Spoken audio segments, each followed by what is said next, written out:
On va la construire tous ensemble, cette réforme. Personne n'a la bonne solution.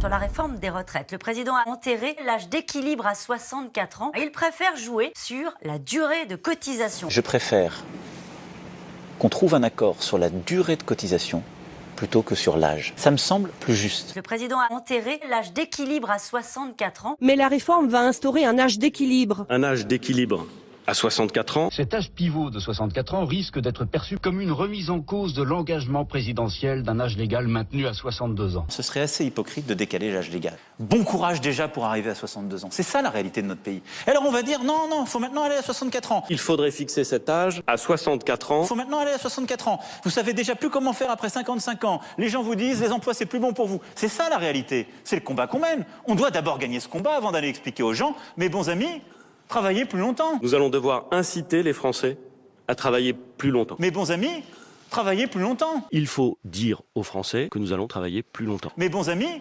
travaillez plus longtemps. On va devoir travailler plus longtemps. Je ne fais pas de réforme de retraite pour conduire des économies. Cette réforme doit à terme produire des économies. L'objectif n'est pas de faire des économies avec la réforme des retraites. Et donc si on fait cette réforme qui dégagera des économies, on doit pouvoir faire pour toutes celles et ceux qui entrent à la retraite, la réforme qui fait qu'ils auront 1 000 euros. Est-il exact, Monsieur le Président, que vous vous êtes déjà engagé à préserver le régime spécial des policiers? Non, nous sommes engagés à rien. Si je commence à dire on garde un régime spécial pour l'un, ça va tomber comme des dominos. Hein.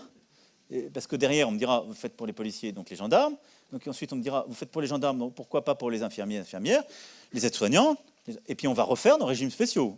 En 2 temps, 3 mouvements, on y est. S'agissant des policiers, ils garderont un système spécifique parce qu'ils risquent leur vie pour nous. Derrière, on me dira, vous faites pour les policiers, donc les gendarmes. Les gendarmes, les gardiens de prison, les militaires bien entendu, conserveront le bénéfice de dérogation d'âge. Si je commence à dire on garde un régime spécial pour l'un, Les routiers qui entrent dans le mouvement pour défendre notamment le congé de fin d'activité qui leur permet de partir à 57 ans. Ce congé de fin d'activité, il sera maintenu. ça va tomber comme des dominos. Hein. Dernière concession en date, celle accordée aux pilotes de ligne. Question non plus d'âge pivot à 64 ans.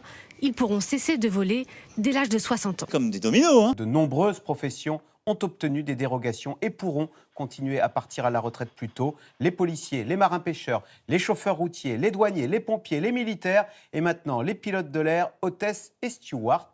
À force de concessions, le gouvernement ne serait-il pas en train de À refaire nos régimes spéciaux. En 2 temps, 3 mouvements, on y est.